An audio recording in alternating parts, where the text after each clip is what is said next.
कशी चालते IT च्या क्लासमध्ये फसवणूक? बऱ्याच मुलांना हे दाखवलं जातं की येतानाच पैसे घेऊन या, म्हणजे कसा आहे क्लास, कोण टीचर असणार आहे, किंवा बऱ्याच साऱ्या गोष्टी हाईड केल्या जातात. एक तर पैसे डायरेक्टली घेऊन या. दुसरी गोष्ट अशी असते की मग गेल्यानंतर तुम्हाला कॉफी दिली जाते किंवा चहा, किंवा त्यांच्या पॉकेटनी, लाईक मॅक्झिमम सेल्स पर्सनला हे सांगितलं जातं की अशा ठिकाणी घेऊन जा आणि मग तुमच्या क्लायंटला तुम्ही इम्प्रेस करा. ह्या गोष्टींपासून सावध राहणं गरजेचं आहे. दुसरी गोष्ट कशी की बऱ्याचपैकी लोकांना सवय असते की बंच ऑफ ओल्ड प्लेसमेंट्स म्हणा किंवा हे दाखवायची खूप सवय असते. तर जेन्युनली सांगेल सर, पेपरवरती खरंच बिलीव्ह नका करू. म्हणजे कोणीच नाही केलं पाहिजे.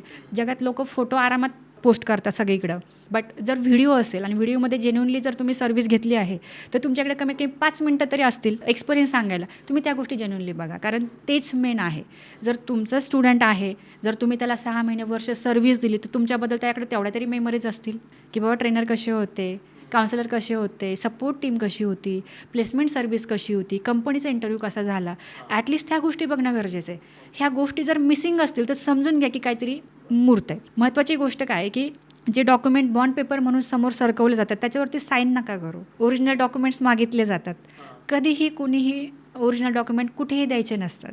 दुसरी गोष्ट, एक आपण जे लालच देणं म्हणतो ना, एखादी गोष्ट आता जसं काउन्सिलर बोलतो आपल्याला की बाबा तुझं काम होईल, असं नाही. हे काम होण्याची गोष्ट नाही आहे. तर ते समजून घेणं, ते हिंट्स झाल्या की अरे तुझं काम होईल, तुला मिळेल, असं होईल तसं होईल. नाही, पण त्यासाठी रियालिटीमध्ये तुला किती मेहनत घ्यायची आहे, तुला अभ्यास करायचा आहे, तुला इंटरव्ह्यू द्यायचा आहे, तू इंटरव्ह्यूला जाणार आहेस, कुठं जाणार आहेस, काय टाईपच्या कंपनीमध्ये जाणार आहे, काय राऊंड असणार आहे, ही खरी वास्तविकता झाली. पण ह्या व्यतिरिक्त जर आमिष दिलं जाते की नाही हे बस तुझं काम होईल मित्रा, तू डोळे झाकून घरी जा, असं डोळे झाकून काही होत नाही. So these are the science. तर याच्यापासून सेव्ह केलं पाहिजे.